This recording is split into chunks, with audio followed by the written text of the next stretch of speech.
some thermal analysis. So we've been doing a bunch of, structures stuff, and thermal analysis is actually also, related to structures analysis. Generally, most times when you're analyzing a structure, you also have to analyze its thermal conditions, especially if a structure gets very hot or, a structure gets cold, parts deform at different temperatures, or they may have associated knockdowns at those temperatures. So even if you're working as, a structures engineer, it's pretty important to understand the thermals of a system. And so I'll be showing you in like ANSYS how we can do thermal analysis. And your upcoming project as well, this will be a thermal problem.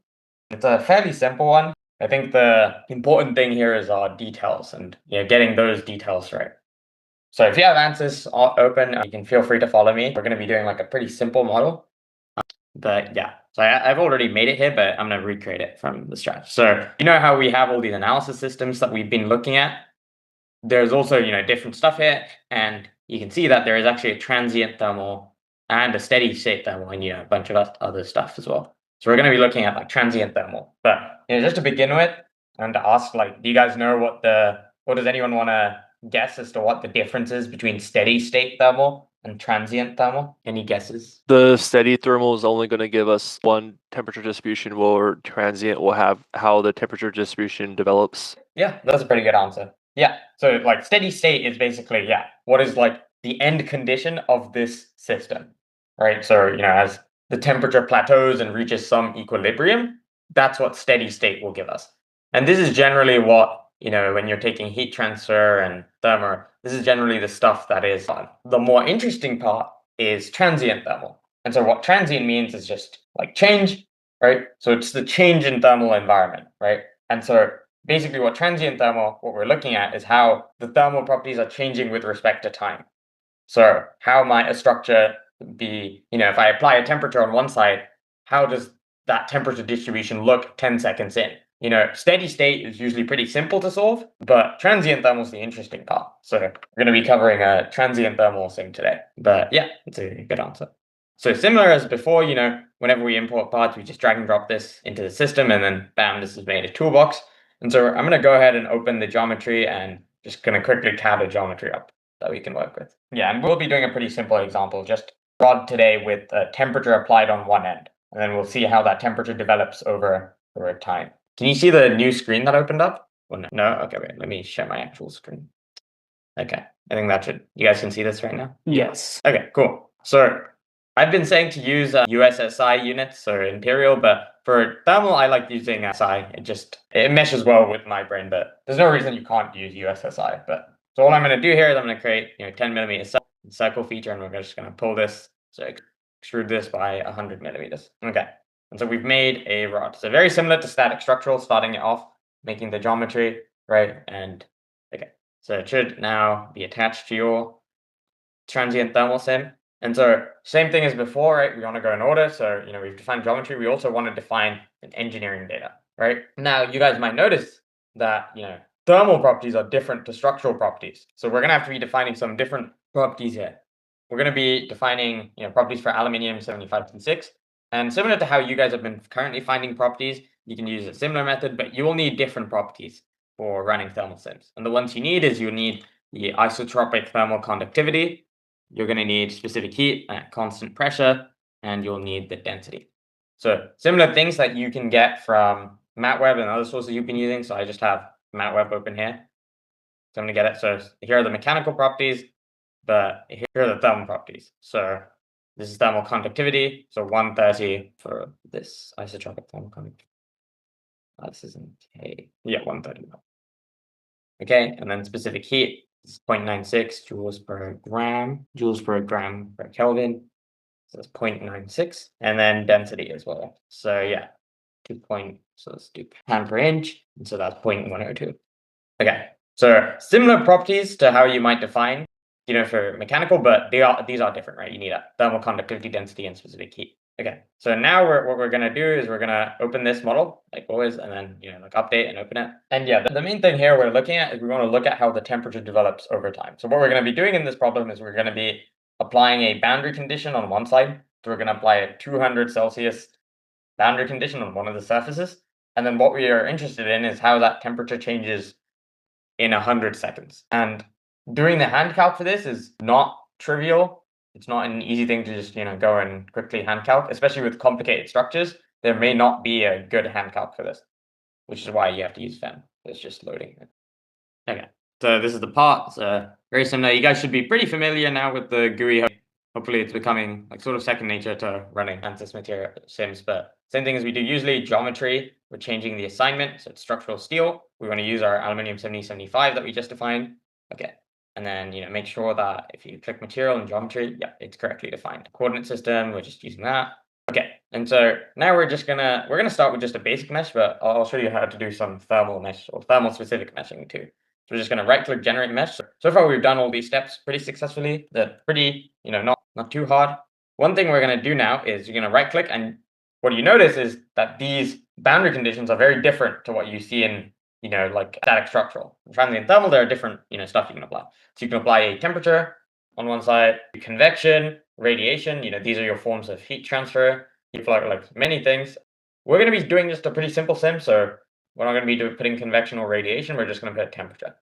Okay, and so you can see here there's an initial temperature. Actually, one thing I'm going to do is, here I'm in US customary. I'm going to switch over to metric. So now we're in metric. So you can see our initial temperature is 22C. It usually just sets the initial temp as room temp, but you need to make sure this initial temperature is the correct temperature of what your part is in. Let's say you're out somewhere where it's really cold. You might want to put like a lower initial temp. So this is how you say to the system like, hey, okay, all the parts are at this temp to begin with. Okay, and analysis settings, I'll get back to this. It's pretty important. But it's the same thing with temperature. We want to scope by geometry. We're going to select the geometry we want to scope by. So we're going to use these filters that we've been talking about. We're going to do the body filter. So there's some nice shortcuts you can use. So if you press Control B, you can just directly select it, or like Control F, Control E. But yeah, we're going to select the face here. So we're going to do Control F and select this face to apply 200 F2. Then click Apply. And so you can see it's applied as 22. We're going to apply it as 200. So what's happened here is one side is at 200, the rest is at 22. Okay. So do you guys think we're good to run? Like I've set it up. Let me run it and see what happens. Okay, here you go. And same as before. Remember, when you want to get results, right click solution insert. So we're going to insert a temperature. I'm going to right click retrieve results. Okay, this is my answer. Is this done, or is there something we're missing? Keep in mind we're looking for the temperature at 100 seconds. So what could be the issue with this? What we're looking at right now? Is it because the time is only for 1 second? Yeah, that's exactly it. We haven't told ANSYS like, hey, I'm interested at the temperature at 100 seconds, right? So ANSYS is just defaulting to 1 second running. Okay, great. So the thing here I really want to like drive in, and the reason I did that is because this is a transient sim, right? This is time dependent. In static structural, unless you have like load ramping or you're running a bunch of different load cases, you don't really need to worry about the time much. I mean, of course, that's not true if you're running like an LS Dyna sim, but generally, like you're not really worrying about the time. Whereas in thermal, time is very important here, right? And this boundary condition is wrong. So what we do is similar to ANSYS, where you want to fine tune and change some of the settings in ANSYS. You click on analysis settings, right? And so this is just another big general tip: is ANSYS, whenever it defines anything, it has a lot of program controlled. What program controlled means is just like ANSYS is deciding what it's doing for you. Generally, this is what makes ANSYS very easy and user-friendly to use, is that it'll just make a bunch of reasonable assumptions. But sometimes those assumptions don't hold, and you want to get some fine-tuning in your model, which is where, instead of program control, you would change it, on, off, etc. But so if we want to do it at 100 seconds, we're going to put our end step time, we're going to put this at 100 seconds. So this way, our model is ending at 100 seconds. And I'm also going to turn off auto time stepping. I'm going to make this, well, I'll put on auto time stepping, but I'm going to change it manually, the steps. So I'm going to make my initial step, or I guess I can ask you this. What do you think is a reasonable initial time step? Or like, maybe not the exact number, but what do you think you want to capture in your initial time step? Any thoughts? What happens at this, when you're applying this temperature, what happens, very quickly at this region, right? Actually, a good image might be that this 1 second. This is what happens at 1 second. What do we notice about the model? The temperature gradient's really high at the end. Yeah, the temperature is really, the gradient here is very high, right? So you want like extra fidelity at that region because the temperature is changing a lot, right? This is going from 22 to 200 in whatever this length is, like not a huge length of the beam. That's probably an eighth of the beam. It's changing wildly, right?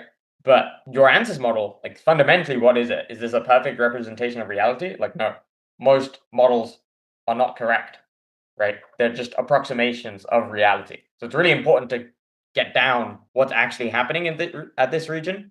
And so what we're going to do is we're going to use or at least I think what's best to do is run a very small initial time step. And I'm going to set the minimum as 1 e to the minus 3 and put maximum at like 0.2. Now, changing these parameters, we're not just randomly putting in numbers here. We're kind of thinking about what to run. But like, what would happen if I put my minimum time step as 1 e to the minus 10? It's going to run a bunch of different steps, which is going to increase your computation time. So you always have to balance computation time and solving a model. So I'm going to now run this model. We're going to see what happens. Right, you can already tell it's way slower than the 1 second, right?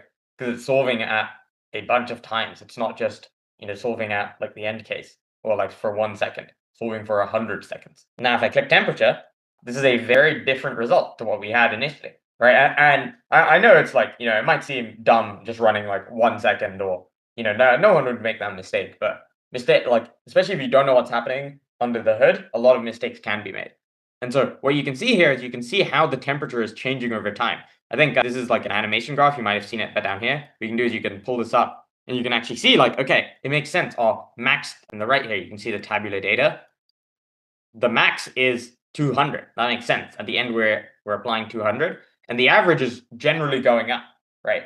What do you think this average is going to stop at? It's going to stop at 200, right? Because we're applying 200 on this side. So eventually everything's going to become 200. And the minimum you can see starts going up too, but the minimum only starts going up at 3.6 seconds. So until then, this side has not even seen some heat. So let's say you have, you apply 200C to a part, and then, you let's say you have some loading at like 5 seconds, but it's only on one side. Or let's say like, you're analyzing thermal gradient and there's multiple parts, like what's going to be in your homework. It may not necessarily be that a part that sees 200C will definitely, you have to analyze that at 200C. You may be able to gain some conservatism back. But anyways, what I'm going to do here is now I'm going to play this contour. I think it's pretty cool to look at how the temperature develops. So you can see it. Let me try to make it slower, actually. Yeah, 10 seconds. This kind of lags my computer, but yeah, you can see. So initially that temperature's there, and then it's slowly going more and more into the parts. More of that temperature soaking into the pot. And you can see here the time that it's running at. Right now you have all these different times and the average temp, which is pretty good, right? But let's say you don't want to run for all of these times. You can go to analysis settings and you can, pretty sure it's an output control. Yeah, you can, in output control, you can change when you're storing the results at. Let's say you don't want all the points. You can change, I only want the last point. I only want it equally. I only want 5 equally. I only want it, every 2 seconds, something like that. Yeah, and then finally, another thing I wanted to show is we're getting around like a temperature of 130 C at the end, which seems pretty reasonable, over 100 seconds. Most of the heat's gone in. We're still at 130, but, it's still not fully warm on the other side. Another thing is, this is some default mesh that has just been generated, right? We can apply something called an inflation layer. Does anyone, maybe you guys don't know what an inflation layer is, but I'll show you in practice what it looks like. So if I click on this end, you're going to select the whole geometry. I'm going to select the boundary. That's where the inflation layer is going to begin from. And then I'm going to generate my mesh. This is what the mesh looks like. It looks a bit deformed in the center, which I'm not sure why. But if you click mesh and then look at element quality here, right, you can see that the element quality at these elements are like pretty poor, right? So do you think this is acceptable for this specific thermal analysis? Is there a reason someone might do an inflation layer here still? Any thoughts? Yeah, because there's more nodes on the end that's getting the temperature boundary conditions, so you'll have higher resolution there. Yeah, that's exactly it. So the inflation layer here lets you capture, that transitional period, right? So generally inflation layers are applied where, you have some sort of temperature boundary condition or a boundary condition you want to analyze. And that inflation layer, progresses throughout the part. And you can adjust inflation layer. There's a lot of things you can mess with there, which, I'll leave for your homework. You can do a cool trade study with inflation layer versus how the temperature changes, which I think is pretty neat. And it might not change, which may suggest that, the initial mesh was fine. But even though that inflation layer had a poor element quality, what do we care about, right? We care about the temperature along the length of the beam. The density along the length of the beam is still fine, right? You have, if I put it into plus Z cross section, you have a lot of elements, along the length here, right? Which is what you care about. But let's say, you were loading this part, let's say for this coordinate system, you're loading it in the positive z direction, that would not be acceptable anymore because you're loading it in a way which is not where it has good mesh density or good mesh shapes. So because inflation layers are studying what you want to study along the length of the beam, that's why poor element quality on an inflation layer is acceptable. All right, and you can see actually the temperature didn't change much. So inflation layers might not be more important in this sim, but potentially in multi-system sims, multi-bodies, it might be important. Let's say you have a bonded contact at the end of here and another material. You might want to do an inflation layer here and then inflation layer here. Yeah. That's kind of all I wanted to cover. Do you have any thoughts, Professor, on this, on transient thermal sims? So yeah, this is extremely important. I don't know if you have an example where you can show convective heat transfer. I don't have one prepared, but I could do that next lecture maybe. Okay, yeah. So this is very important because in engine design and many other rocket designs, it's extremely important to understand the thermal transients that occur when you're dealing with structures in general. And so if you look at an engine, you have the rigid cooling channel. In those cases, you're going to have radiation heating, you're going to have convection heating, conduction, and all those will play a role into the final assessment of the system. Yeah, here in convection, you can add a convection boundary condition similar to, and this is kind of like what you're applying to the actual system. Yeah, which is very important. So that's all. I guess I could run this convection, see what it looks like, since we already have it. I just applied it to the whole body, which is not realistic. And this is also for 100 seconds. So if I had to guess, what I would see is that the temperature is increasing over time. Just like, because there's we're applying it equally. So I'm guessing on the edges, I'm guessing. Interesting. Okay. Just stays at 22. But we'll figure that out for next lecture. I'll figure out a convection solution. Okay. Yeah, that's all. Thanks.